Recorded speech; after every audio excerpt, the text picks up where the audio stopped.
Profesor Carlos Julio, estimadísimo colega de esta escuela de Derecho y uno de los pilares a lo largo de los años en su proceso de afianzamiento científico y jurídico. El doctor Arango Benjumea es abogado de la Universidad Pontificia Bolivariana, es magíster en Derecho Procesal de la Universidad de Medellín, tiene un diploma de estudios avanzados en la Universidad de Zaragoza, España, y allí también obtuvo su doctorado en Derecho de Familia y de la Persona, con una tesis doctoral bastante meritoria, distinguida incluso con un cum laude, y es el profesor actualmente, digamos, de mayor trayectoria y adscrito al área de Derecho Privado e Investigador. Quiero dejarlos con el profesor Carlos Julio, no sin antes agregar que es uno de los juristas verdaderamente globales que tenemos dentro de la visión de una visión jurídico-dogmática en derecho y que ha sido pues, muy generoso a lo largo de estos años y particularmente pues, muy entusiasta con este encuentro. Muchas gracias, Carlos Julio, los dejo con el profesor. Muy buenas noches ya aquí en Colombia y creo que muy buenas noches en Alemania, ¿sí? Muchas gracias pues a los presentes y sobre todo por su paciencia hoy viernes a esta hora, escuchando disertaciones muy interesantes, pero sabemos que el cuerpo y la mente nos van pidiendo ya descanso después de una semana muy trajinada de todos los presentes y de quienes nos están escuchando vía virtual. Pues al profesor Vicente Jaime Ramírez, colega y muy apreciado amigo, muchas gracias pues, por esa generosa presentación. Muchas gracias a los profesores Estoba y Barreto por permitirnos compartir este espacio, por considerar la Universidad de AFIT como una institución meritoria para estas discusiones, para estos encuentros académicos que por lo que pude presenciar desde las 8 de la mañana hacen unos aportes muy interesantes en todos los temas que se plantearon. Los ponentes amplios son conocedores de lo que estaban disertando y precisamente quiero hacer un señalamiento porque conversando con Vicente cuando me descorrió gentilmente la invitación para que estuviera aquí en este estrado, planteé el tema de la sucesión intestada y concurrencia de cónyuge y compañero permanente en Colombia, un tema que dentro del circuito temático que se desarrolló hoy parece pues, completamente aislado, o un tema que es muy dogmático, que tiene además mucho filamento técnico y cuál era la reflexión y el por qué hablar de ese tema precisamente en este congreso. La idea es plantearles una propuesta de distribución hereditaria en el segundo y tercer orden de sucesión a intestato y precisamente el sentido es porque el derecho sucesorio en Colombia es un derecho enmarcado precisamente en el ámbito del derecho privado, porque es un derecho de corte patrimonial, pero tiene unos lazos muy importantes con el derecho de familia, con las relaciones de familia, y como lo estamos diciendo ahora en Colombia en este momento, con el derecho de las familias. La sucesión por causa de muerte es considerada no solamente en nuestro ordenamiento jurídico nacional, sino en los demás ordenamientos jurídicos, salvo alguna excepción, como un mecanismo de adquisición de riqueza. La sucesión por causa de muerte no está pensada con criterio asistencialista, es decir, los herederos no son llamados a recibir la herencia para proveerles alimentos, para proveerles lo necesario para su subsistencia, aunque pues en muchos casos va a ser así, pero el legislador lo piensa como una forma de adquirir dominio, de aumentar el patrimonio de los asignatarios llamados a recibir la herencia o, si se trata de una sucesión testada, a recibir no solo herencia sino también legado. por supuesto. Eso no puede ser tampoco así señalado de manera extrema, porque, por ejemplo, la sucesión por causa de muerte entre nosotros tiene, y lo hay en otros ordenamientos denominados de otra manera, la porción conyugal en favor del cónyuge sobreviviente y ahora del compañero permanente, ya sean de diferente sexo o del mismo sexo. Porque esa figura sí está considerada y tiene un carácter alimentario, tiene un carácter indemnizatorio, pero aún así nuestra Corte Suprema de Justicia en sus últimos pronunciamientos viene señalando que su carácter es más compensatorio que indemnizatorio o alimentario. Entonces ya se le va quitando un poquito de naturaleza asistencial a una de las pocas figuras que en el derecho sucesoral nuestro tienen ese carácter. ¿Por qué una propuesta? Es una propuesta porque, como lo vamos a ver, el derecho hereditario, y creo que compartimos con algunos ordenamientos jurídicos esa característica, es aquel que se caracteriza por una normativa muy estática en el tiempo. Históricamente el derecho sucesorio no recibe grandes impactos de transformaciones legislativas.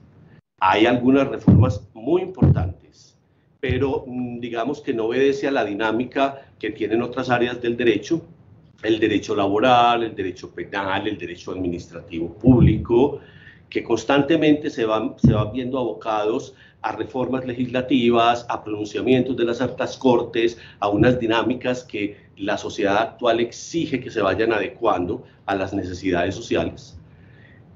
Nosotros digamos que en el derecho sucesorio contamos con algunos esquemas y figuras todavía muy arraigados en esa vieja idea del derecho romano clásico, del derecho francés, la influencia que tenemos en nuestro código por don Andrés Bello, viejas leyes españolas, también algo del derecho austríaco, pero resulta que a partir de la Constitución de 1991 y sobre todo en los primeros años y en la primera década del siglo XXI, del siglo actual, empieza una dinámica a través de pronunciamientos judiciales a darle un toque muy contemporáneo al derecho sucesorio.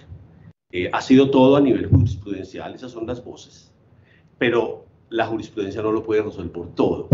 Así como el legislador no lo resuelve todo, a pesar de que su vocación es regular de manera general y abstracta, en donde nosotros por medio de técnica de subsunción podemos traer la realidad a través de un supuesto de hecho para, como lo decía ahora el ponente, hablar de consecuencia, ¿cierto?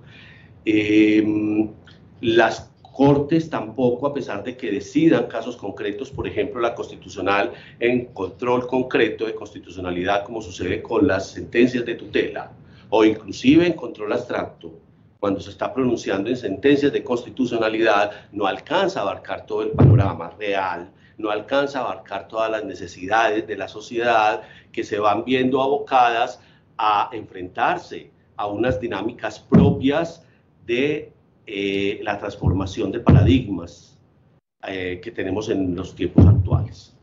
Las familias se están moviendo de manera acelerada a nuevos modelos, a nuevas tipologías, que realmente más que nuevos modelos son reconocimientos nuevos que se hace por parte de los legisladores o por parte de la jurisprudencia de realidades familiares que han existido a través de la historia y que han existido desde la existencia del mismo ser humano.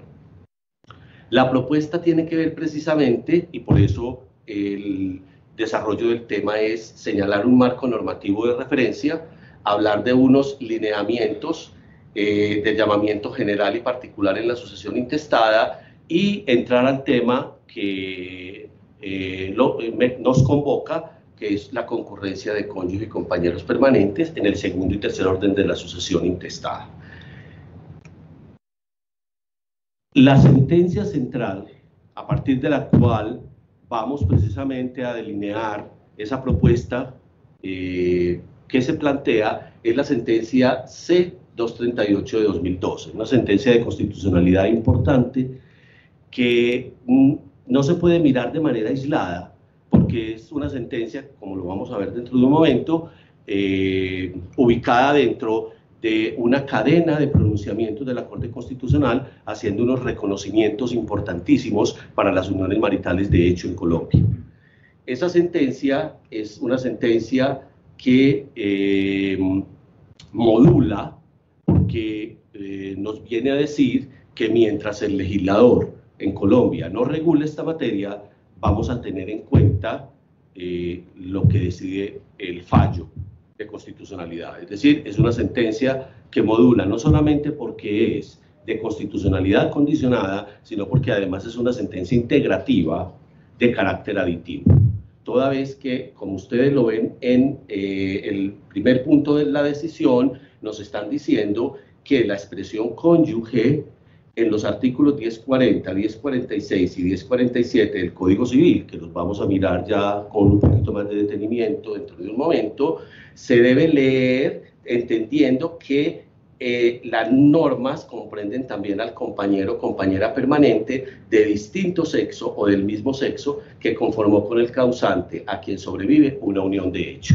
Entonces nos integra la norma, nos está diciendo, tengan en cuenta que cuando se habla en el segundo y tercer orden de sucesión de cónyuge, no estamos hablando ya de ese parámetro tradicional clásico que traíamos en nuestra codificación decimonónica, sino que vamos a tener que pensar siempre más allá en los lineamientos que quienes se dediquen al derecho sucesorio deben tener en cuenta para un trato de igualdad, teniendo en cuenta el principio de solidaridad familiar, el principio de igualdad, el principio de protección de las familias en Colombia.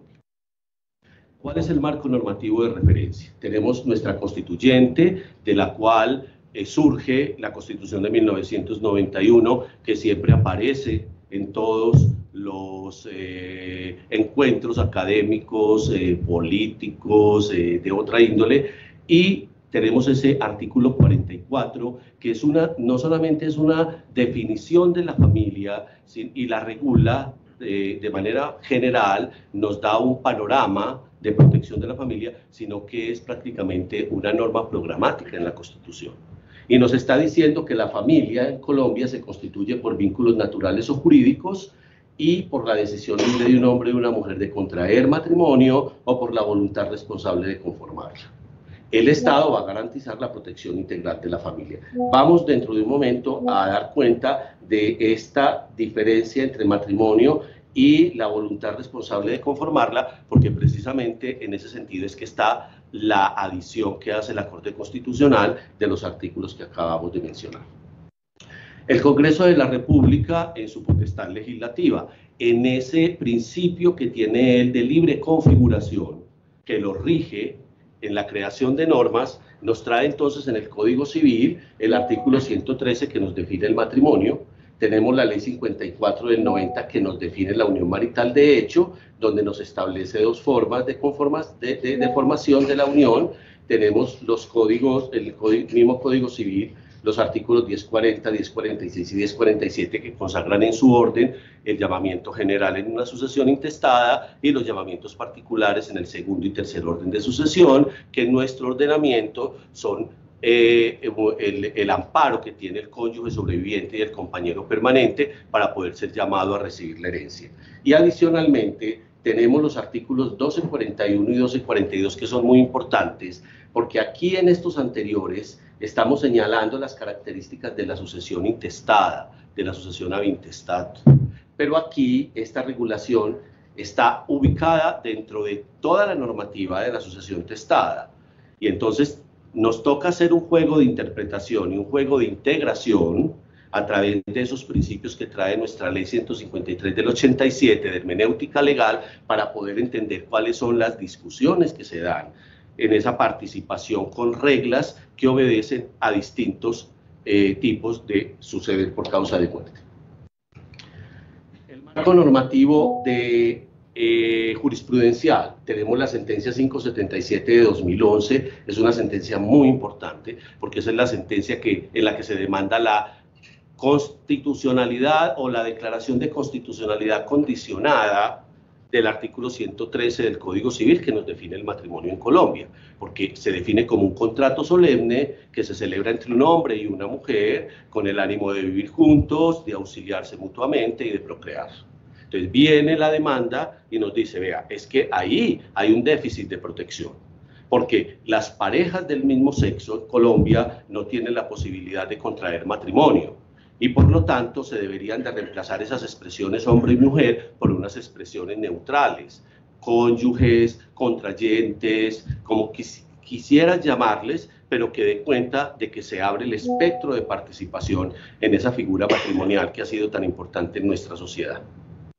Viene la sentencia SU 214 de 2016 y esa sentencia hace un juego de interpretación muy importante, unifica todas las sentencias de tutela que se presentaron debido a la celebración de matrimonios civiles por personas del mismo sexo ante jueces y ante notarios que les fueron negadas, que se les obstruyeron el derecho de celebrar ese matrimonio cuando se cumplieron los 2 años que se le dio al Congreso para que legislara sobre el matrimonio homosexual en Colombia. ¿Qué pasó? Esta sentencia, que también es una sentencia de constitucionalidad condicionada, la sentencia C577, al mismo tiempo fue una sentencia con efecto diferido, porque al exhortar al Congreso y darle 2 años para que él legislara, pues la Corte suspendió ahí su potestad reguladora, integradora, y dijo, esto en democracia es una discusión que debe dar el Congreso. Sale de nuestra esfera de competencia y es el Congreso quien debe regular. Nuestro Congreso tenía hasta el 20 de julio de 2013, esta sentencia es del 2011, y entre muchos de los argumentos que nuestro Congreso señaló en muchas de las discusiones, había algunos como no estamos preparados en Colombia para el matrimonio homosexual, de pronto en 30 o 40 años posiblemente la conciencia social colombiana esté preparada para llegar hasta allá, tienen todo el derecho a que se les reconozcan las mismas protecciones, pero a través de figuras diferentes, no tiene por qué ser el matrimonio, etcétera, etcétera. Entonces viene la Corte en esa sentencia y entra a funcionar precisamente en su papel de constitucionalidad condicionada, porque entonces ya había que entender a partir del 20 de julio de 2013 que en Colombia sí se podía celebrar el matrimonio entre personas del mismo sexo, que eso fue lo que empezó a generar todo esa dinámica de celebraciones, pero estaba en ese momento muy establecido un criterio de negación de esas circunstancias por parte de la Procuraduría General de la Nación del momento. Los jueces estaban mirando a ver cómo iba a ser esa realidad, los notarios en el país estaban también muy atentos a ver qué iba a pasar, porque se comentaba pues en las conversaciones de corrillo, no, es que si ustedes, de pasillo, si ustedes autorizan esos matrimonios, entonces los denuncian por prevaricato por acción, va a haber disciplinarios, etcétera, etcétera. Viene en el 2016, se unen todas esas sentencias de tutela y dice la Corte Constitucional, el matrimonio en Colombia entre personas del mismo sexo es válido, y no va a ser solamente válido aquellos que se celebren a partir de este pronunciamiento, sino que le vamos a dar efecto nuevamente en el tiempo, porque vamos a declarar válidos todos los matrimonios que se celebraron desde el 20 de junio de 2013, por cualquiera de los mecanismos que hayan utilizado, porque inclusive se llegó a pensar aquí en Colombia a través de voces notariales que las personas del mismo sexo podían celebrar un contrato no de matrimonio, pero sí un contrato atípico que en otros ordenamientos jurídicos llaman uniones civiles o llaman uniones de convivencia, etcétera, etcétera. Entonces, se valida el matrimonio en Colombia entre personas del mismo sexo, pero por voz jurisprudencial, por supuesto vinculante. Nosotros no tenemos todavía en Colombia lo que tienen en Alemania, creo que a partir del 1 de octubre del 2017, si no estoy mal, que fue cuando empezó la vigencia del matrimonio legal entre personas del mismo sexo en el país amigo. Y adicionalmente tenemos un precedente muy importante que es un auto de la Corte Suprema de Justicia del 18 de junio de 2008, porque aquí se estaba discutiendo si la unión marital de hecho generaba o no estado civil. Entonces se decía, reconozcámosle a los compañeros permanentes los mismos derechos que tienen los cónyuges, pero eso no les genera a ellos la calidad de estado civil. Aquí en una decisión de Arrublapaucar, decidiendo la viabilidad de un recurso de casación, él plantea en este auto que sí hay lugar a predicar la calidad de compañero permanente como estado civil debidamente registrado en el registro del Estado Civil de Colombia. A partir de ese momento empiezan entonces a hacerse los reconocimientos ya con mayor tranquilidad, y eso es lo que nos permite a nosotros ahora ya poder decir con toda tranquilidad que cuando estamos en una sucesión intestada, la ley hace un llamamiento general, lo que conocemos como la delación de la herencia. Cuando la persona fallece, la ley, en un sentido figurado, se levanta y dice en ese mismo momento de la muerte, heredero, legatario, mire, aquí hay una herencia, aquí hay un legado. Usted lo va a recibir, ¿qué va a hacer con él? ¿Lo va a repudiar? A ver, cuéntenos qué va a pasar con eso. En ese momento en que se hace ese llamamiento, entonces nuestro artículo 1040 del Código Civil, siguiendo la tradición que nos señalaba ese esquema de una familia patriarcal, de una familia heteronormativa, de una familia que era excluyente de otras posibilidades de conformación, nos decía que cuando la persona fallecía en Colombia, entonces primero descendíamos a buscar herederos, luego ascendíamos si no había herederos descendiendo, luego nos transversalizábamos. Esto es lo que llamamos coloquialmente la cruz sucesoral, ¿cierto? La cruz sucesoria. Entonces tenemos primero descendientes, primer orden de sucesión. Si no hay descendientes, nos vamos a los ascendientes, que sería el segundo orden de sucesión compartido con cónyuge y ahora con compañero permanente, de igual o de diferente sexo. Lo mismo que el cónyuge de igual o diferente sexo. Porque con los cónyuges sucedió en Colombia algo muy particular, y es que primero tuvieron la garantía del llamamiento a la herencia las uniones maritales de hecho del mismo sexo que el matrimonio del mismo sexo. Y fue por una situación normativa y el orden de los pronunciamientos que se dieron en el tiempo lineal.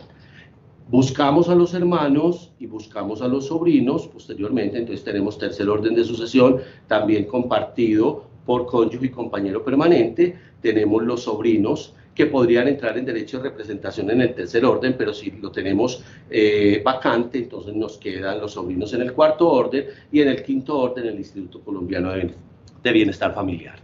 ¿Qué pasó en Colombia precisamente con esa situación que les comento? El cónyuge sobreviviente heterosexual, pues reconocido en el código desde siempre, tiene vocación hereditaria en el segundo orden de sucesión, compartiéndolo con los ascendientes, ellos como herederos tipo que determinan el orden, el cónyuge o la cónyuge como heredera concurrente, porque necesita necesariamente que haya un heredero que determine el segundo orden para ella poder participar o él. Y en el tercer orden entraba con los hermanos, es decir, a compartir el orden con los cuñados. Ya ahí, sí, en el tercer orden, ella o él como heredero tipo, en la misma calidad de los hermanos que también son herederos tipo, entendiendo por herederos tipo aquellos que determinan el orden sucesoral correspondiente. Llega la sentencia que está en comento, la sentencia C de 238 del 2012, y dice: entiéndase que donde se señala la palabra cónyuge, debe participar también en igualdad de condiciones el compañero permanente de igual o de diferente sexo. Entonces la unión marital de hecho, que en Colombia ha hecho todo un avance de lucha para que se iguale con los derechos de los cónyuges y del matrimonio, resultaron adelantándose, porque en ese momento no había en Colombia reconocido todavía el matrimonio entre personas del mismo sexo, toda vez que la sentencia 577 de ese año había generado un efecto diferido esperando que el Congreso legislara. En esos llamamientos particulares, ¿qué sucede? Mire, El artículo 1046 del Código Civil nos está diciendo que los ascendientes de grado más próximo van a participar con el cónyuge y la herencia se repartirá entre ellos por cabezas. Entonces, aquí tenemos al cónyuge en este momento y tenemos también compañero permanente de igual o de diferente sexo. Hay una posibilidad en Colombia de que estén vigentes los dos vínculos, de que esté vigente el vínculo matrimonial y que esté vigente el vínculo de hecho. Lo que pasa es que hay un impedimento y tiene lógica, por sustracción de materia inclusive, que no puede estarse ejerciendo el matrimonio de pleno con el ejercicio de la comunidad doméstica, compartir lecho, techo y mesa, y al mismo tiempo tener una unión marital de hecho, también con exclusividad, singularidad y compartiendo lecho, techo y mesa. Entonces, ¿cómo que puede haber un matrimonio conviviendo con una unión marital de hecho? Estos matrimonios son los matrimonios que, como lo vamos a ver dentro de un momento, sufren una ruptura a través de una separación legal de cuerpos o a través de una separación de hecho. No puede ser a través de divorcio, no puede ser a través de nulidad del matrimonio, no puede ser a través de muerte, que lo disuelve, porque ya deja de existir el matrimonio. La idea es que con nuestra figura en Colombia de la separación legal de cuerpos, el vínculo matrimonial sigue vigente. Y la persona sale de la sede del matrimonio y entra en la sede de la unión marital de hecho. Entonces puede tener la calidad de cónyuge y al mismo tiempo tiene la calidad de compañero permanente. Pero lo que no puede hacer es ejercer esas dos calidades al mismo tiempo. Al morir, al fallecer, por supuesto, fallece con la calidad de cónyuge y fallece con la calidad de compañero permanente, lo que conlleva que su cónyuge sobreviviente tenga esa calidad frente a la sucesión y que el compañero permanente tenga también esa calidad frente a la sucesión. Y esto es independiente de lo que esté sucediendo con la conformación de las sociedades conyugales y sociedad patrimonial. Que para que se pueda presumir la sociedad patrimonial en la unión marital necesitamos llenar el requisito de la disolución de la sociedad conyugal previamente. Pero eso es un asunto que se resuelve antes de entrar a la liquidación de la herencia. Porque cuando vamos a aprovechar el proceso de sucesión para liquidar la sociedad conyugal que estaba ilíquida aunque disuelta y la sociedad patrimonial que se disuelve con la muerte y por supuesto pues está en ese momento ilíquida, tenemos primero que proceder a hacer esas liquidaciones, determinar los gananciales que le corresponden al cónyuge sobreviviente y al compañero permanente, los gananciales del causante en la sociedad conyugal y en la sociedad patrimonial, que los arrastramos para que nos formen el activo bruto hereditario. Entonces, ahí es donde viene precisamente la posibilidad de que en este momento ya en Colombia, después de la sentencia SU 214 del 2016, podamos afirmar en este momento, en el 2024, que en Colombia son llamados a suceder en el segundo orden de sucesión. Por supuesto, los ascendientes herederos tipo que siguen determinando el orden y pueden concurrir con cónyuge de igual o de diferente sexo y con compañero permanente de igual o de diferente sexo. Pero hasta aquí es importante hacer una advertencia. La sentencia dice: léase en el término cónyuge también compañero permanente. Entonces, hasta aquí, ¿qué nos están diciendo? Hasta aquí nos están diciendo que si estamos en el segundo orden de sucesión, o aparece a reclamar la herencia el cónyuge sobreviviente, o aparece a reclamar la herencia el compañero permanente. Uno u otro. El tercer orden de sucesión va a presentarse la misma situación. El cónyuge que ya es heredero tipo porque determina el orden, o el compañero permanente que también determina el orden, junto con los hermanos del causante, es decir, lo que conocemos como los cuñados, van a entrar a participar en igualdad de condiciones. Pero hasta este momento, como nos lo dice el 1047, es el cónyuge o el compañero permanente. Y ahí, en ese orden de ideas, entonces, la sentencia se pronuncia de conformidad con lo que se le solicitó.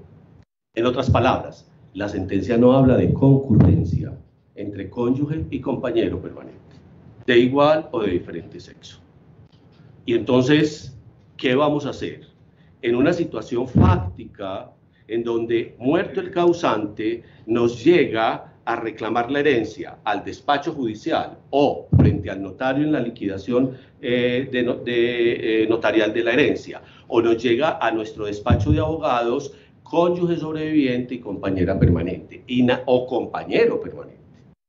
Porque precisamente la diversidad familiar en Colombia nos va a permitir cosas como estas: un matrimonio heterosexual, con hijos, armónico, pero llega el momento en el transcurso del ciclo vital de la familia en donde uno de los dos cónyuges dice: vea, es que realmente yo tengo una orientación sexual diversa, o yo soy un hombre o una mujer bisexual, o soy hombre homosexual pero me casé por distintas circunstancias y amo a mi esposa, pero yo ya quiero realizarme en otra convivencia, o la mujer hace lo mismo. Entonces no podemos pensar solo que hay una pareja heterosexual que se separa en el matrimonio y él o ella vienen y conforman unión marital de hecho con personas del sexo contrario. No, podrían también decidir en la libertad, por principio de dignidad humana, libre desarrollo de la personalidad, principio de igualdad, realizar su vida afectiva con una persona del mismo sexo. Entonces llega a la sucesión la viuda, pero llega también a la sucesión el compañero permanente. O llega a la sucesión el marido del causante hombre y el compañero permanente con el que él configura una unión marital, o en su bisexualidad se separa de su marido, él como hombre, y decide vivir una monogamia bisexual, en el sentido de que esa es una de las formas de bisexualidad, para estar con una mujer. Entonces se le aparece a su despacho el viudo, porque es marido, y se le aparece la compañera permanente. Entonces, ¿qué vamos a hacer ahí en esa realidad? Esa es una realidad actual, esa es una realidad que no podemos desconocer. Porque fíjense que en este momento nosotros tenemos situaciones jurídicas derivadas del matrimonio heterosexual, matrimonio lésbico, matrimonio homosexual o gay. Y tenemos uniones permanentes en ese mismo rango. Tenemos uniones maritales heterosexuales, tenemos uniones maritales lésbicas, tenemos uniones maritales entre hombres, personas del mismo sexo. Entonces ahí es donde vamos a decir, la sentencia no se pronuncia ante esta realidad. Y entonces, ¿qué hacemos? Le decimos al compañero permanente, que es quien conforma la unión con posterioridad al matrimonio. Ahí hay que hacer un matiz importante. Una persona que fallece puede tener la calidad de cónyuge y haber conformado unión marital de hecho, pero no se puede a la inversa. No puede ser primero compañero permanente y después cónyuge, porque en el momento en que se separa definitivamente de su compañera o compañero permanente para celebrar el matrimonio, terminó esa convivencia, esa unión marital de hecho, con las consecuencias económicas, personales y familiares que eso tenga. Pero cuando ya él fallece, falleces como cónyuge. En cambio, si es primero cónyuge, se separa legalmente, viene y conforma la unión marital de hecho, ahí nos aparece la concurrencia. Pues bien, la sentencia nada nos dijo al respecto, pero sí nos dijo. Es que las sentencias y esas sentencias de constitucionalidad condicionada traen una característica, y es que también hablan de manera tácita. Porque, ¿por qué no se pronunció el juez constitucional frente a la concurrencia? Pues porque la demanda no peticionó.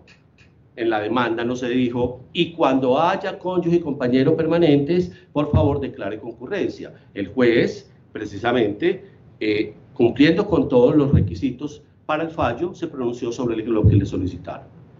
Pero eso no significa que no podamos leer la sentencia, no solamente integrativo-aditiva, cónyuge y compañero, sino adicionalmente integrativa en esta condición fáctica de concurrencia entre compañero y cónyuge.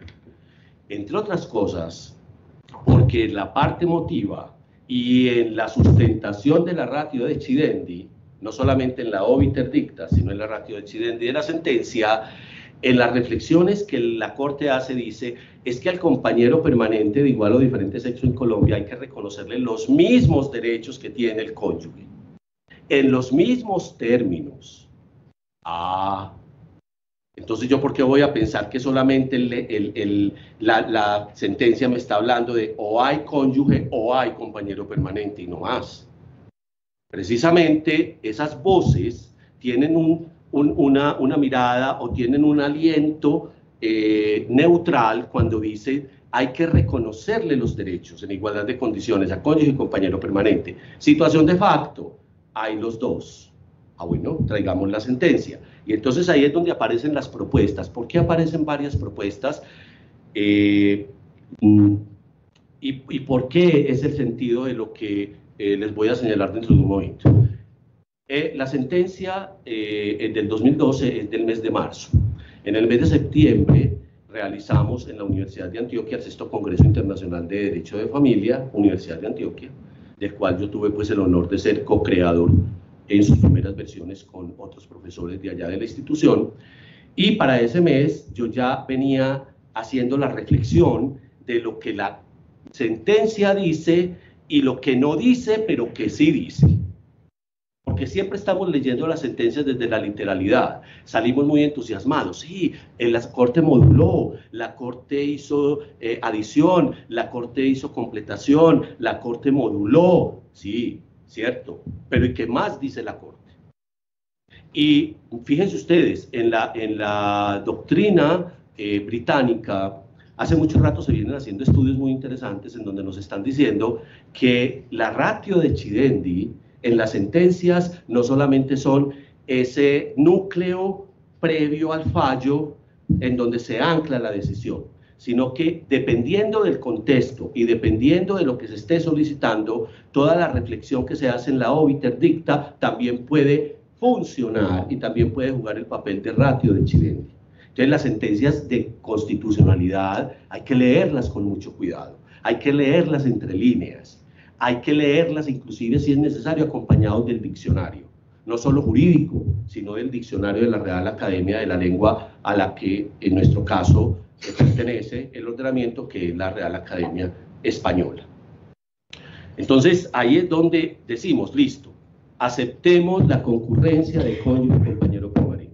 En ese momento, en ese congreso, yo pues hice, digamos, un acercamiento muy tímido todavía, eran unos pocos meses, no estaban todas las propuestas que traigo, las he venido decantando y las he venido, digamos, depurando en mis clases de la materia de sucesiones, aquí en la universidad y pues en otras instituciones donde he sido profesor invitado, y he escuchado algunas voces, algún escrito, muy pocos, no muchos, pero en Bogotá, por ejemplo, aquí un profesor también en un congreso posterior de familia de la misma Universidad de Antioquia hizo un planteamiento acercándose a la tesis, pero no aparecen, o por lo menos hasta donde yo sé, o si lo hay, pues sería muy bueno saberlo, conocer y poder compartir con la persona que tenga unas mejores ideas, pero vienen las propuestas, y son varias propuestas porque como no hay regulación, como no hay un solo sentido del pronunciamiento de la Corte, entonces vamos a mirar cuáles serían las posibilidades. Tenemos aquí el segundo orden de sucesión intestada, y lo vamos a ejemplificar a través de una pareja heterosexual matrimonial. Entonces, tenemos cónyuge, ¿cierto? Están aquí los dos cónyuges.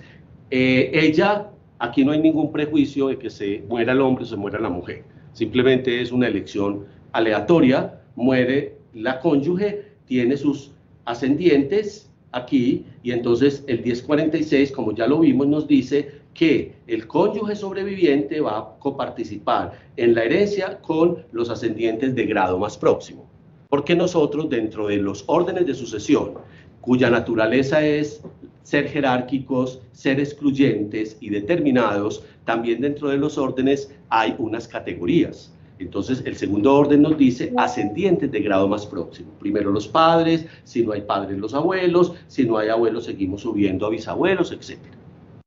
Si nosotros traemos un ejemplo de distribución que no tiene que ver con concurrencia, miren lo que va a pasar. Podríamos tener un activo hereditario de 150 pesos, un pasivo de 30, nos quedaría un activo líquido de 120, y como tenemos heredero tipo y heredero concurrente, dividimos entonces 120 entre 3 y nos da 40. La torta sucesoral o el ponqué sucesoral, como lo llamamos en un lenguaje popular, se divide de esta manera. Pero aparece una condición en la sucesión testada que nos indica a través de estos artículos 1241, 1242 y 1046, fíjense que esta distribución es la de la sucesión intestada propiamente dicha. Aquí estos dos artículos nos van a decir: los legitimarios, aquellos que determinen el orden, serán llamados, representados y excluidos según las reglas de la sucesión intestada. Y estamos en la sucesión testada. Y el 1242 nos va a decir: cuando yo tengo el activo líquido hereditario, lo debo dividir a la mitad. Esa mitad se va a llamar legitimaria y va a seguir la distribución según las reglas de la sucesión intestada. Y vuelve y nos remite allá. Por lo tanto, hay una interpretación basada en esta concordancia normativa. Usted o distribuye la herencia de esta manera, configurándola exclusivamente sobre el mandato del artículo 1046 del Código Civil, o viene y distribuye de esta manera con un grave perjuicio para el cónyuge sobreviviente o para el compañero permanente. Porque aquí estamos todavía, o tenemos cónyuge o tenemos compañero.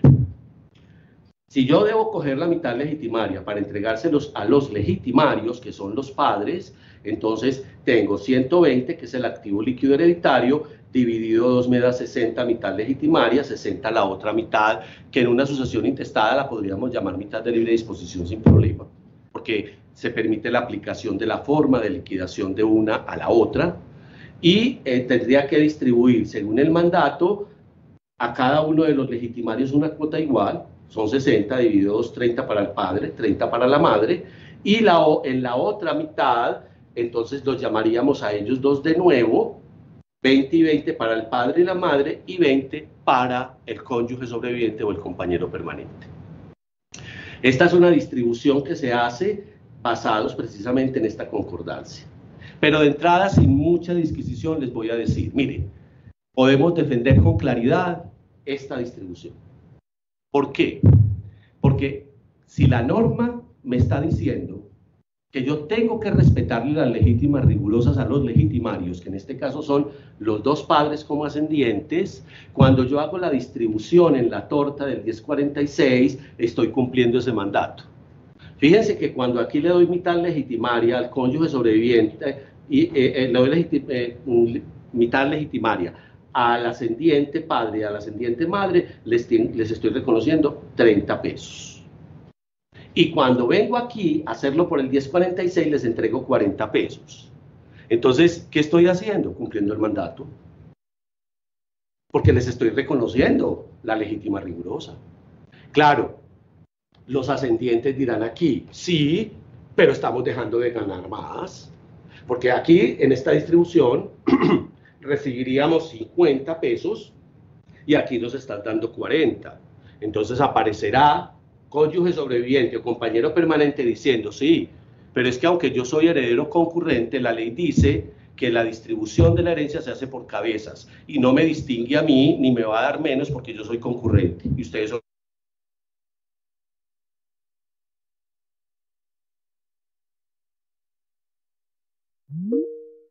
Esta concordancia usted me está vulnerando a mí mis derechos hereditarios. Y ahí, bien. Unión marital de hecho, pasa exactamente igual, es el mismo ejemplo, con las mismas consideraciones, una unión marital de hecho lésbica. Y entonces llega la concurrencia. ¿Y qué vamos a hacer cuando hay heredero concurrente, pero hay concurrencia entre cónyuge y compañero permanente? Entonces ahí miren lo que va a pasar. Aparecen las teorías de las que yo les hablaba hace un momento. La primera posición tradicional clásica es que esto no es posible. Esta concurrencia, cuando el casado con la mujer rompe, se separa legalmente o de hecho y viene y establece la unión marital de hecho con su compañera permanente. Entonces, esta tesis nos va a decir, no, eso no es posible. Es que el estado civil de las personas en Colombia es indivisible. y yo soy o cónyuge o compañero permanente, vamos a coger las dos, dice esa tesis. Pero resulta que en ese auto que les mencioné de la Corte Suprema de Justicia, del magistrado Arrula Paucar, hace toda una elaboración muy bien hecha y termina concluyendo, son dos realidades ontológicas diferentes.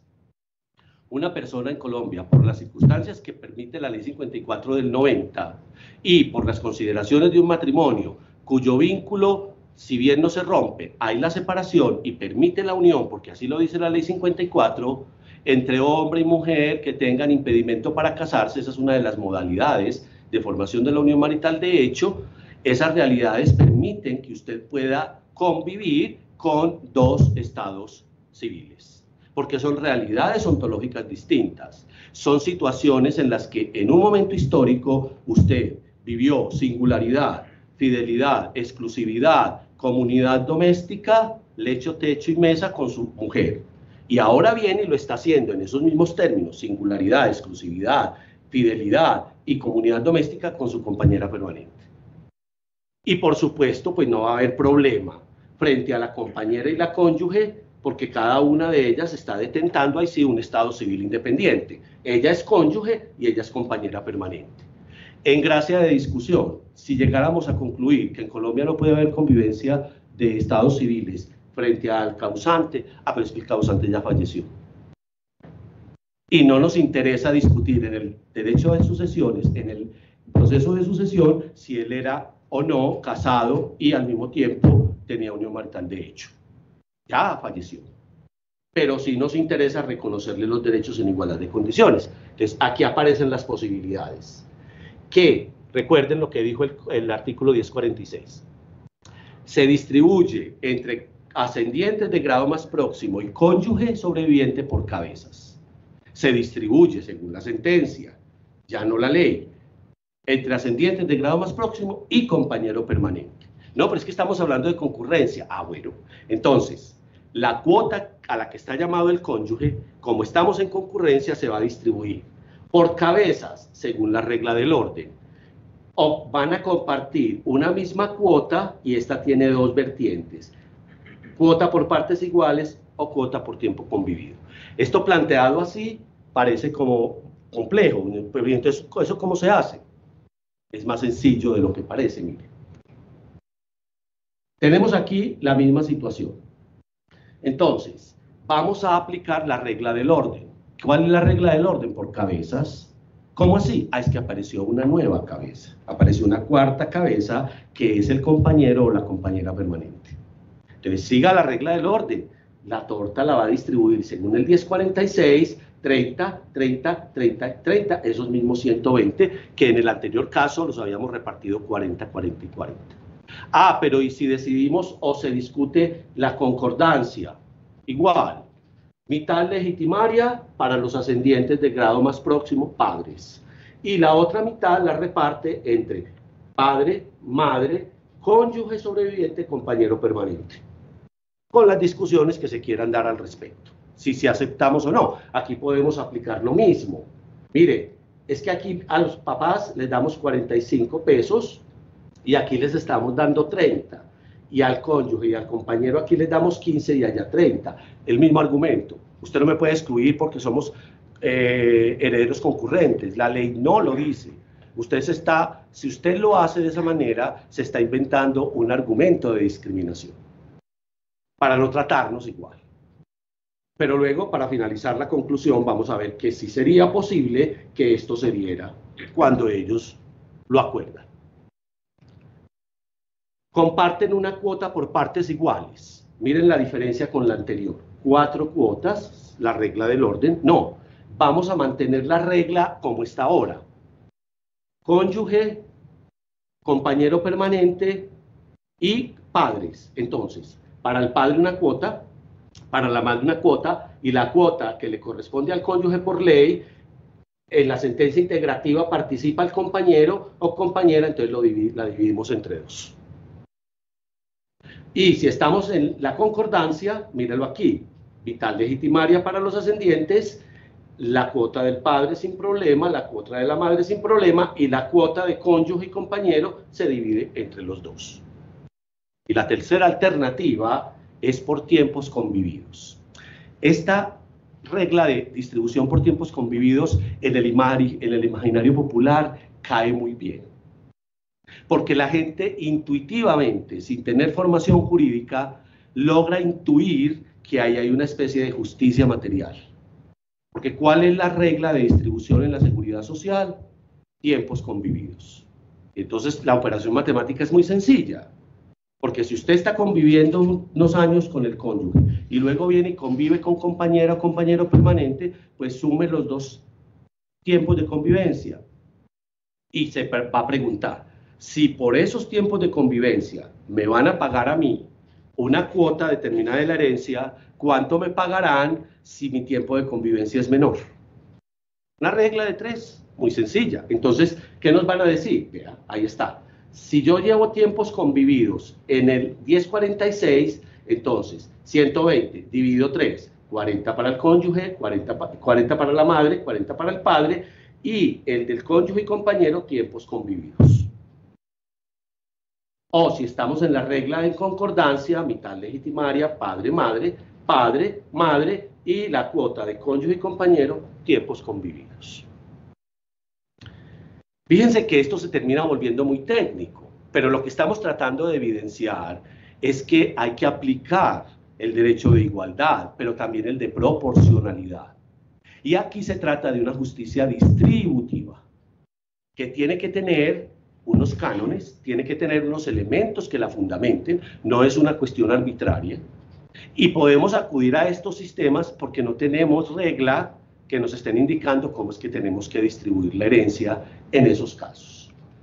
En el tercer orden de sucesión, el básico es causante, está la cónyuge del compañero permanente y comparte con los hermanos del causante. Aquí la regla es mitad para los hermanos y mitad para el cónyuge sobreviviente. Si se trata de compañero permanente, mitad para los hermanos y mitad para el compañero permanente. Hermanos que pueden también estar representados por sus respectivos descendientes en el orden sucesoral. Esa representación en Colombia se le niega al cónyuge sobreviviente o al compañero permanente porque su vocación hereditaria es personalizada. No aplica el derecho de representación en ellos. Veamos entonces cuando hay concurrencia. ¿Qué nos pasaría? No se me angustien que ya voy a terminar. Miren, tenemos las mismas posibilidades, se excluyen, ya vimos los argumentos por los que no estamos aceptando la exclusión. Ahora, ustedes se preguntarán, bueno, pero yo puedo alegar eso, yo puedo alegar que se excluyan porque es que yo estoy representando al cónyuge sobreviviente y a mí me interesa que el cónyuge sobreviviente se quede con toda la porción que la ley tradicionalmente le ha otorgado. Pues mi señor, mi señora, profesional del derecho, tiene la carga argumentativa y se va para donde el juez.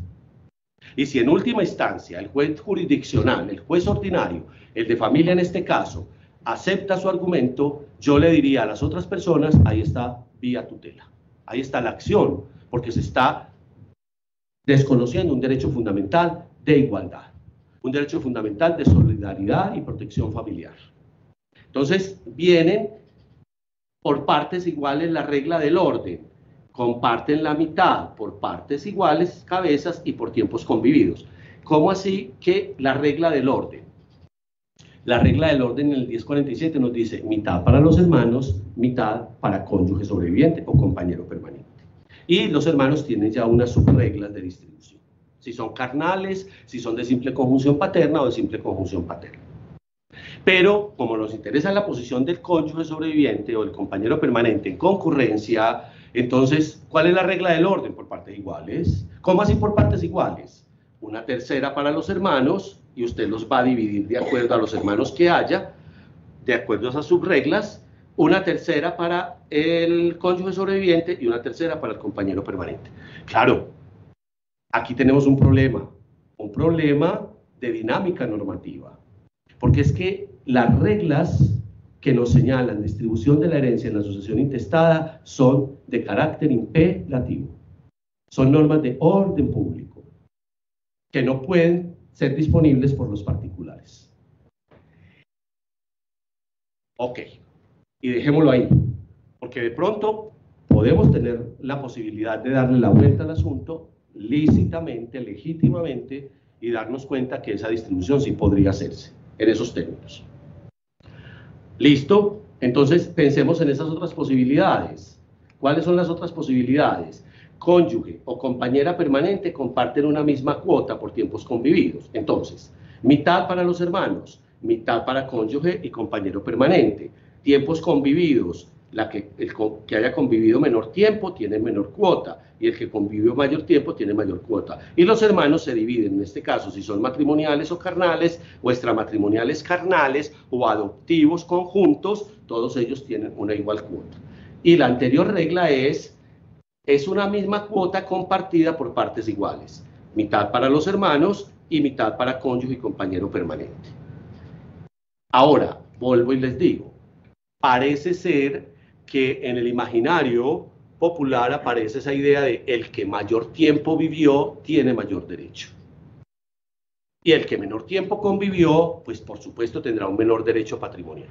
Eso aparentemente de entrada parece lógico. ¿Sí? Parece lógico.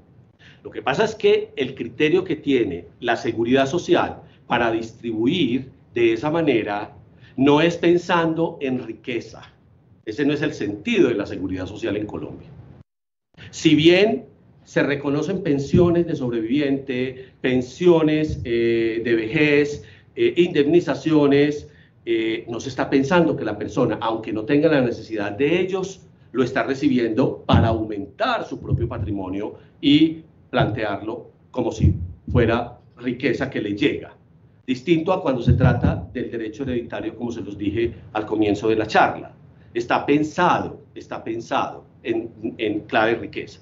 Entonces, muchos de ustedes podrían, y muchas de ustedes, y muchos podrían pensar, pero es que en este momento, en el siglo XXI, miren, SAS, como lo planteaba la colega Norma Nieto, fideicomisos, hay otras maneras de evitar llevar a cabo la sucesión por causa de muerte.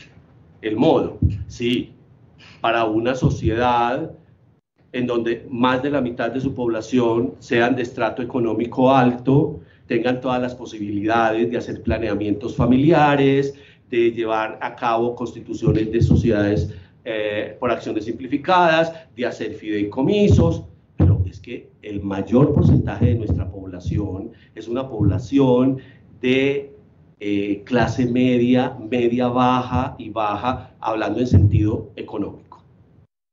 Para una familia es muy importante en un momento determinado que se haga la distribución de la herencia para la permanencia de la familia en el tiempo, si tienen una casa, un carro y de pronto un CDT o una cuenta de ahorros.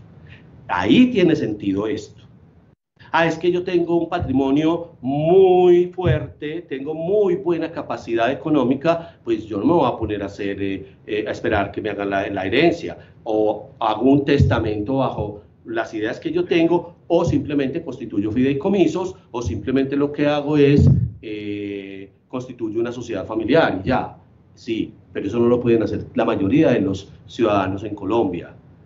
Por eso es que es tan importante conocer de estas reglas y por eso es tan importante proponerlas. Porque para muchas familias, aunque la herencia está pensada en nivel de riqueza, esa riqueza, ese aumento patrimonial es lo que les va a permitir seguir sobreviviendo. Entonces, ahí en ese caso, lo que estamos haciendo es precisamente hacer estas propuestas.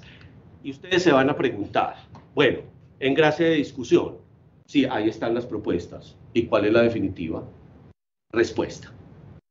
1. Resulta que es que en la herencia, la comunidad universal de bienes, como su nombre mismo lo indica, es una comunidad. Y según las reglas que nos trae a nosotros nuestro Código Civil en el libro segundo, los comuneros pueden de común acuerdo tomar las decisiones, no solamente sobre la administración de los bienes en la comunidad, sino la distribución cuando se llega a liquidar.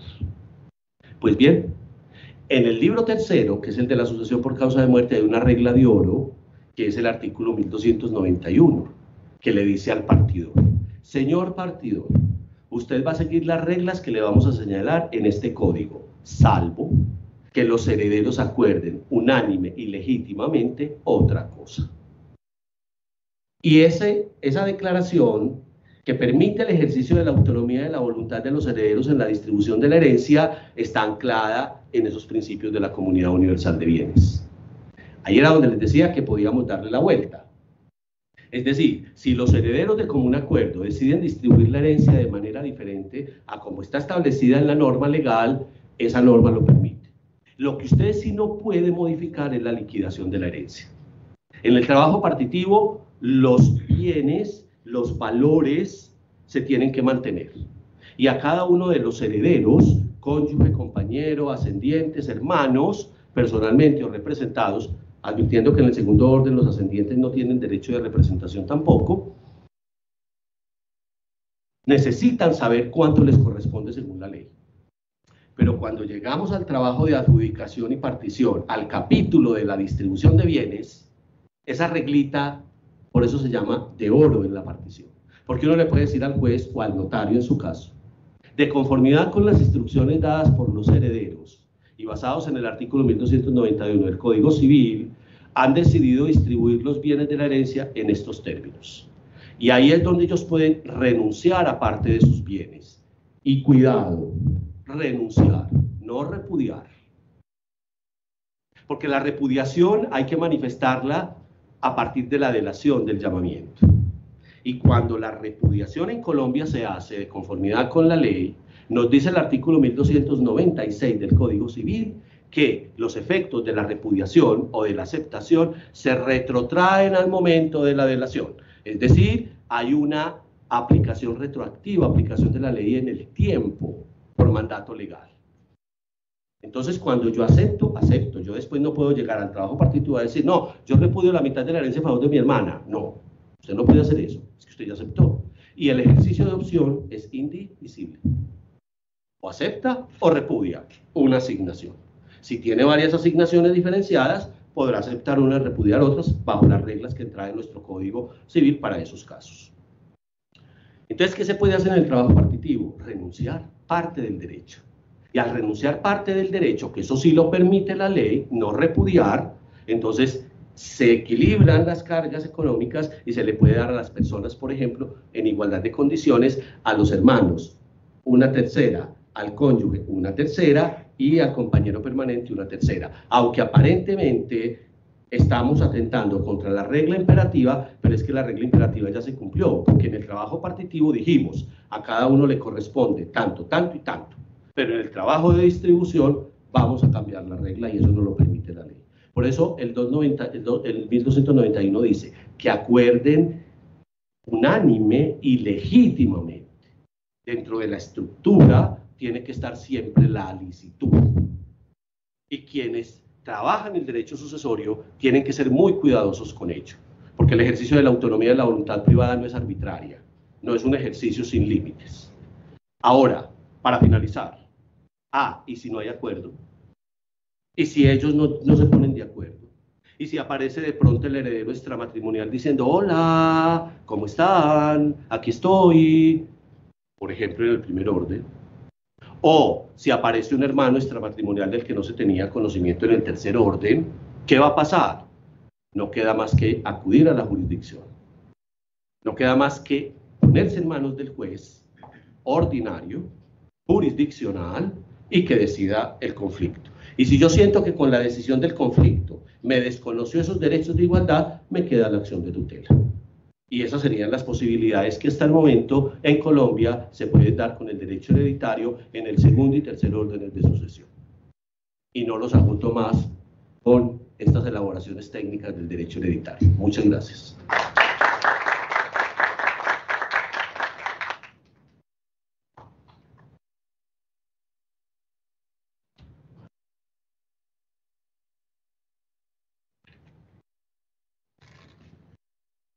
Muchísimas gracias también por esta ponencia, igualmente sobre un tema de gran actualidad. Hay preguntas, puesto que ya estamos muy avanzados en el tiempo, pero dos preguntas, por favor. Muchas gracias, profesor. Muchas gracias, profesor. Doctor, usted me genera una gran inquietud y creo que lo va a trasnochar esta noche, porque con la expedición de la ley 2388, la reciente, ahí entra otra arandelita, porque cuando hay familia de crianza, padres de crianza e hijos de crianza. Entonces, ahí esa excelente ponencia que usted nos hace se va a complicar con la ley 2388. Hay que abrir otro espacio en la torta para meter la familia de crianza. ¿Qué opina usted al respecto? Tiene toda la razón y precisamente por eso no toqué el tema, porque en este momento, pues sí, salió la ley, por supuesto, la 2388, muy reciente, 26 de julio, pero hay ahí unos asuntos que tenemos que aclarar primero antes de llegar a mirar la participación en la herencia, que además el artículo 8º de la ley dice que los hijos de crianza y los padres de crianza, es decir, la familia de crianza, tendrá en la sucesión testada o intestada los mismos derechos de los demás hijos, que se van a seguir las reglas comunes para todos ellos. O sea que en principio uno diría, bueno, ya hay que mirar el hijo de crianza y la familia de crianza. De hecho, cuando a mis estudiantes les explico los criterios de la sucesión intestada, les digo, ya no solamente se basa en la consanguinidad, en la adopción, en el matrimonio, en la unión marital de hecho, sino en las relaciones de crianza. Pero tenemos ahí unos problemas que resolver primero. Leyendo cuidadosamente todas las actas de discusión del Congreso, resulta que, en principio, el proyecto, primero hubo 3 proyectos, los 2 primeros quedaron abortados, este último proyecto que salió avante quedó modificado sustancialmente con respecto a los 2 primeros, e inclusive se traía la posibilidad de que el hijo de crianza pudiera demandar judicialmente el reconocimiento. Y empieza el debate en el Congreso y salen varios de nuestros honorables congresistas a decir, mi riesgo, eso no puede ser así. Si le damos la posibilidad al hijo de crianza de que demande el reconocimiento, estamos avalando adopciones indirectas, porque es obligar a los padres de crianza a que cuando ya han pasado 5 años de convivencia con el hijo de crianza lo tengan que reconocer. Entonces impusieron la cláusula de que para poder reconocer al hijo de crianza tenía que contar con la aquiescencia, con el consentimiento de los padres de crianza. O sea, si los padres no tienen la voluntad de acogerlo como hijo de crianza, no la tendrá, y él se tendrá a que haya una discusión, inclusive la tenemos aquí en la escuela, de derecho con los procesalistas. Mi posición es, sigue vigente la posibilidad de que él acuda a la jurisdicción ordinaria, porque nosotros tenemos un proceso declarativo que tiene una cláusula general de competencia que nos dice todos aquellos asuntos que no estén en los procesos debidamente señalados, pues se regirán por el trámite del proceso en cuestión, que era lo que conocíamos como el proceso ordinario en el Código de Procedimiento Civil anterior. Pero ¿cuáles son los asuntos que hay que resolver? Resulta que en todas las discusiones, en los anales del Congreso y en las actas, mire la joyita que aparece. Empiezan a hacer un comparativo y toman la unión marital de hecho y el matrimonio para hacer la analogía y dicen, los hijos de crianza y los padres de crianza, si bien se van a reconocer como una familia, son familia de hecho y no generan parentesco.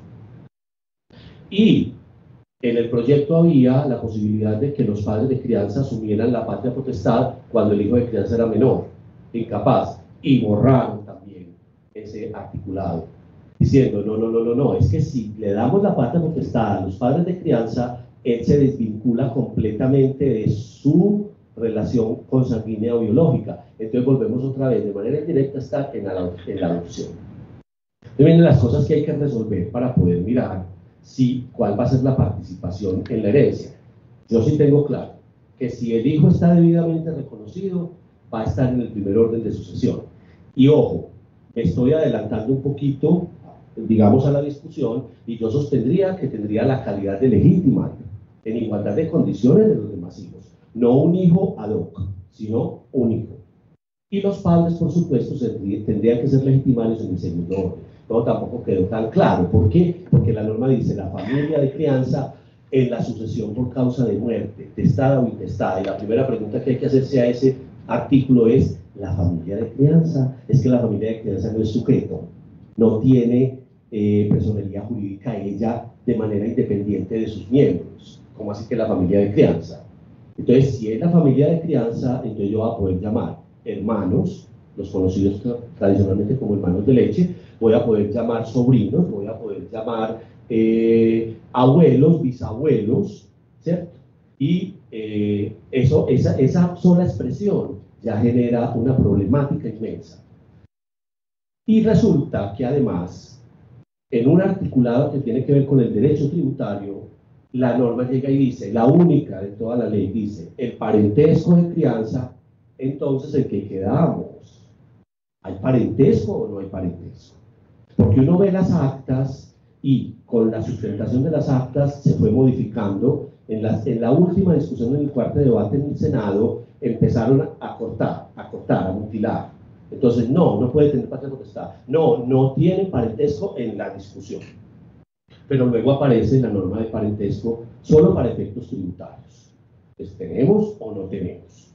Y el otro asunto es que cuando estamos hablando de ese reconocimiento de crianza ante el juez o ante el notario de manera voluntaria, hay que inscribirlo en el registro civil. Y no nos dicen en dónde. Te va a pasar lo mismo que la situación del compañero permanente. ¿Dónde hay que inscribirlo? En el libro de varios. Con nota marginal en el registro civil de nacimiento, por supuesto. Pero, ¿y entonces, es un estado civil o no? Entonces llegan y dicen, mire pues, por eso les hablaba del principio de libre configuración del legislador. Ellas llegan y dicen, sí, es que es un estado civil de hecho. ¿Cómo así que es un estado civil de hecho? Sí, es un estado civil de hecho distinto al estado civil que genera la adopción y que genera la consanguinidad matrimonial o extramatrimonial. No, es un estado civil. ¿Cómo así que de hecho? Es que decimos de hecho para reconocerle los mismos derechos de los demás, pero no genera parentesco. Entonces yo soy hijo de crianza, no soy hijo de crianza. Y ellos dicen, es que, miren esta joya, la familia de crianza no suspende ni termina las relaciones con la familia biológica. Ahí hubo una pregunta y con eso termino. Sucesión por causa de muerte. O sea que el hijo de crianza va a heredar en la familia de crianza y viene y hereda en la familia biológica. Un equivalente al régimen que teníamos bajo la ley quinta del 75 de la adopción simple y la adopción plena. Que recuerden que la adopción simple permitía mantener los lazos de consanguinidad y los lazos que generaba el parentesco civil. Entonces sí, hay que tenerla en cuenta, hay que empezar a hablar de ella y vamos a tener que hablar largo rato de ella.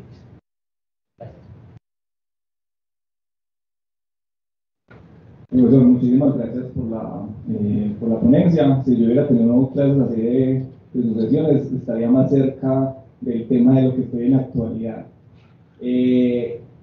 Tengo una inquietud. Esta propuesta de distribución de la herencia que usted nos presenta, ¿sufriría alguna alteración con las familias poliamorosas o también se les podría aplicar a ellas? ¿O es encaminada, camina sobre ese principio de la singularidad del derecho de familia? Muchas gracias. No, muchas gracias por la pregunta. Ahí hay mucha tela para cortar. No solamente la diversidad familiar en Colombia ha tomado carrera y está viniendo a ser reconocida en la discusión pública, en sede de juzgados, inclusive en el legislador diciendo pues que no, pero permite la discusión, que también está alineada con la sexualidad diversa. Y esa sexualidad diversa nos permite entonces plantear conformaciones familiares de distintos tipos, entre ellos la familia poliamorosa. Tenemos un antecedente muy importante aquí en Antioquia, con ponencia de la profesora de aquí de la universidad, la doctora Ana María Zapata, que si ustedes bien recuerdan, ella le concede el derecho de pensión de sobreviviente a una trieja homosexual, ¿cierto? A los dos viudos de quien fallece en la triada, que realmente no era trieja sino cuatrieja. Eran cuatrieja, pero el último miembro que llegó no había cumplido el mínimo de 2 años como requisito de ley para poder solicitar la pensión de sobrevivientes. Esa decisión generó todo el revuelo que ustedes quieran. Ella en su parte emotiva hace un desarrollo de la relación poliamorosa para concluir que hay familia poliamorosa en Colombia. Esas decisiones que ella tomó fueron antecedidas de varias conversaciones que tuvimos con ella, otros profesores. Ella se asesoró de la doctrina, miró el derecho internacional. Como es colega aquí en la universidad, pues salíamos a tomar el café y a conversar, y ella iba tomando atenta nota, y luego subió a la Corte Suprema de Justicia, y la Corte, en recurso de casación, avala y reconoce la familia poliamorosa para efectos de pensión de sobreviviente. Pregunta: ¿qué pasa con la herencia? ¿Cierto? ¿Por qué? Porque esa familia poliamorosa, en esas condiciones, es una familia de hecho. Es una familia que no tiene configuración de matrimonio y unión marital de hecho, sino que se supone que son varias uniones maritales de hecho. Que para la seguridad social en Colombia eso no tiene problemas, porque en Colombia nuestra seguridad social permite la convivencia de varias parejas convivientes. Parece redundante, pero tiene un sentido, ¿cierto? Entonces se le puede reconocer pensión de sobrevivientes a varios convivientes que sobreviven al causante. Pero cuando se trata de derecho de herencia, no, porque la calidad es o de cónyuge o de compañero permanente. Y la familia poliamorosa, en su sentido, que hay que reconocer que es una forma de poligamia o inclusive de poliandria, pero con un sentido muy claro, porque se hace un pacto entre los intervinientes que puede tener la estructura de uniones maritales de hecho. Puede ser un matrimonio con unión marital de hecho, pueden ser dos matrimonios que se unen en relación poliamorosa para conformar una familia. No tenemos esa regla. Esa regla habría que mirar cómo se decide cuando se presente la situación de herencia ante el juez. El notario no creo que lo acepte, dado que el notario, como no es un funcionario que tiene una aplicación jurisdiccional, pero no la propia de decisión de un juez. Ellos, digamos que con toda razón, ponen mucho límite, pero ante el juez habría que tomar la decisión. Y volvemos a lo mismo: si el juez jurisdiccional no aceptara esa realidad, me iría a acción de tutela. Perdón, una pregunta. Sí. Tenía una duda muy parecida a la que acaba de exponer, pero además un poco más compleja. Derivada de que además de esa relación poliamorosa y esa relación propia de esos 4 hombres de acá en Medellín, la persona estuviera casada, lo que generaría además otro panorama, ¿cierto?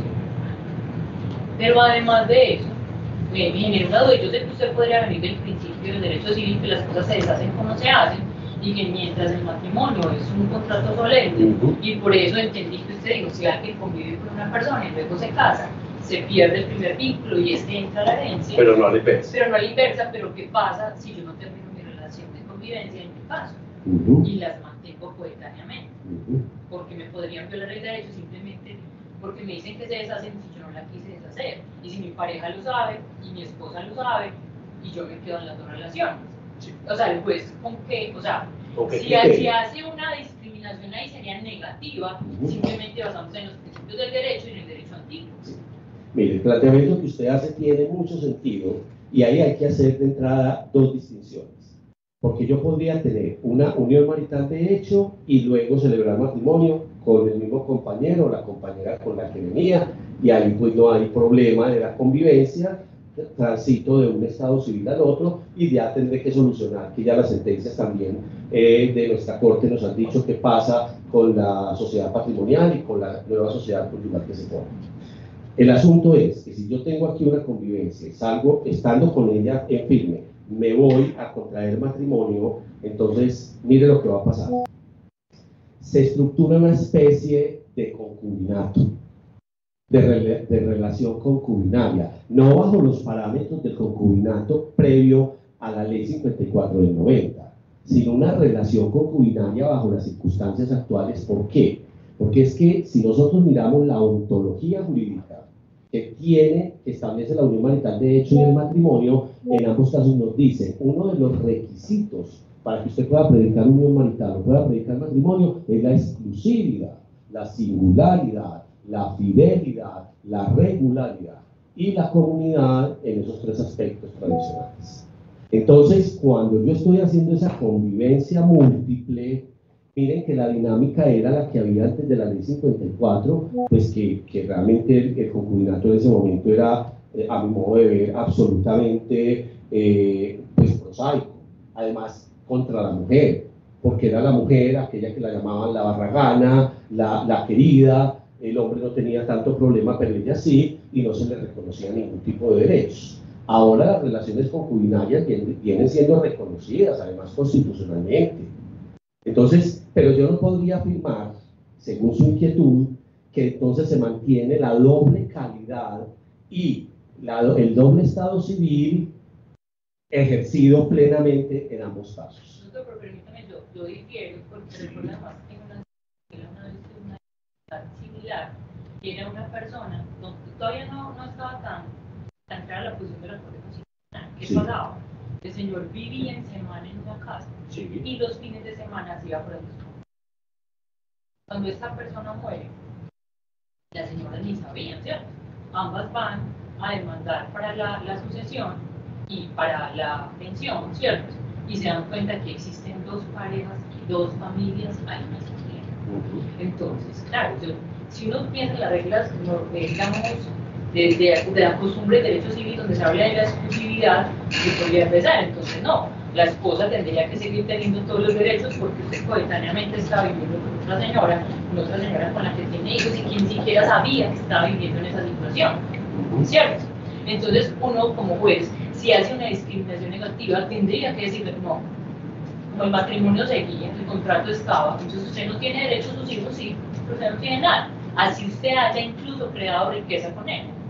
Entonces, es cuando lo que dice el legislador no puede ser lo que únicamente dice el juez, porque el juez no puede negar derecho y decir, lo siento, señora, usted no tiene derecho a nada, dígale a sus hijos que entren aquí. Completamente de acuerdo. Es que no disentimos. El asunto es cuál es el mecanismo jurídico que yo voy a encontrar para poder reconocer esos derechos. Si se trata de pensión, no hay problema, porque ya lo señalé. El derecho de pensiones en Colombia permite la convivencia inclusive de distintas relaciones que no son matrimoniales, que son de mera convivencia, sin tener que categorizarlas como la unión permanente 1, la unión permanente 2, no. Simplemente las parejas convivientes tienen derecho a la pensión de sobreviviente. Principio de igualdad, pero es que además recuerden que el principio de la seguridad social en Colombia está basada en la solidaridad, ¿sí? Y en la sobrevivencia.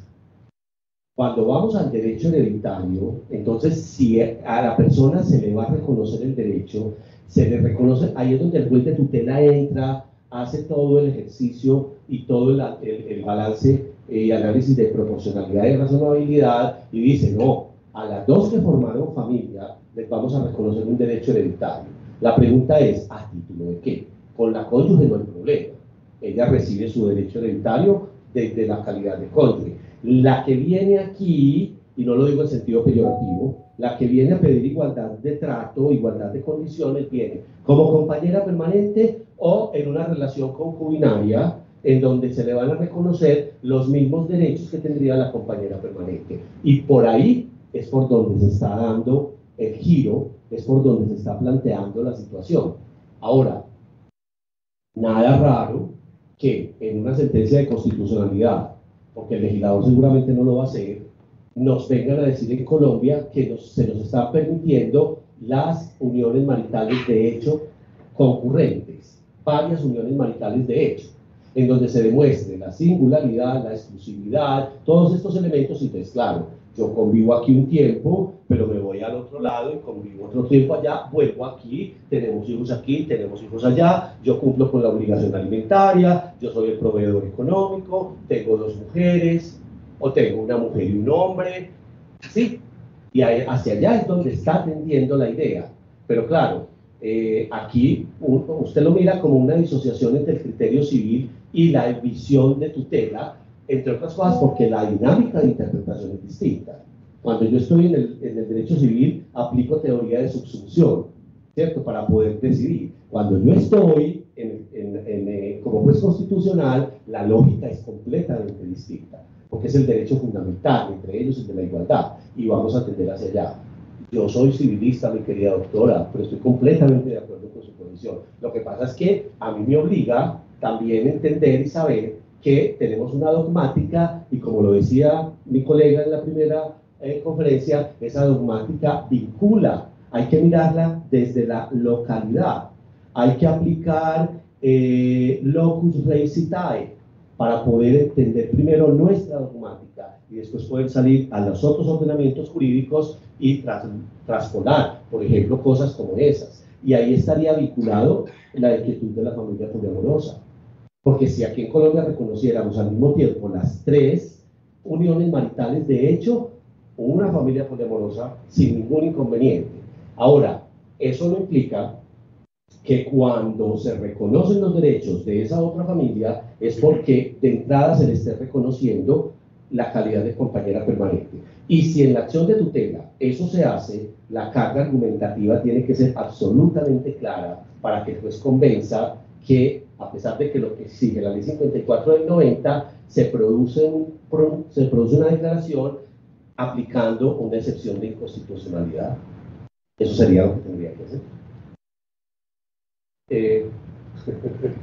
Bueno, creo que ya hemos abusado del tiempo de los asistentes.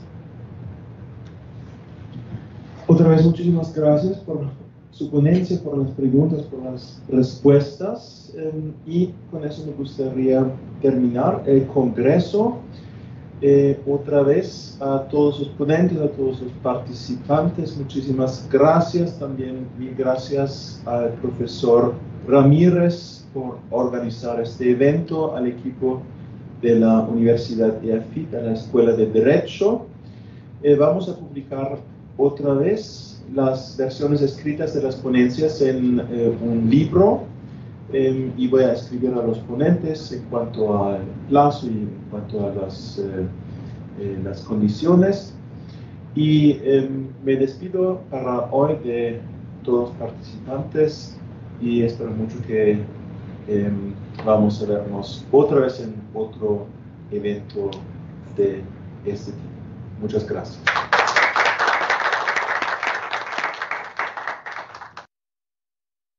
Nuevamente, doctor Vicente, a la Universidad de AFIT y a los compañeros que nos acompañaron el día de hoy. Muchísimas gracias. Gracias. Gracias.